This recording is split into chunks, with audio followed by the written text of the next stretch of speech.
Ayan. Inis kami ng ano, ayan. Wala naglagay nito eh. Dati wala yung service na yan eh. Hindi nagyan yung rugo. Wala naglagay yung dati. Kapag naglilinis na dagdara.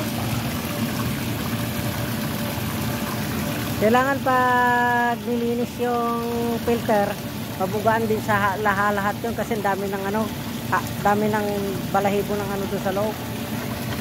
Kalapate. Mabuti nga nalinis-linis na naman siya ngayon. Tapos lagyan natin ng takip. O di ayos na naman. Kasi na umandar kasi yan, oh, may ano na yan doon. Kasi hindi pa inabot yung ano papunta doon, oh. Ito. Hindi pa inabot. Yung papunta doon sa ano.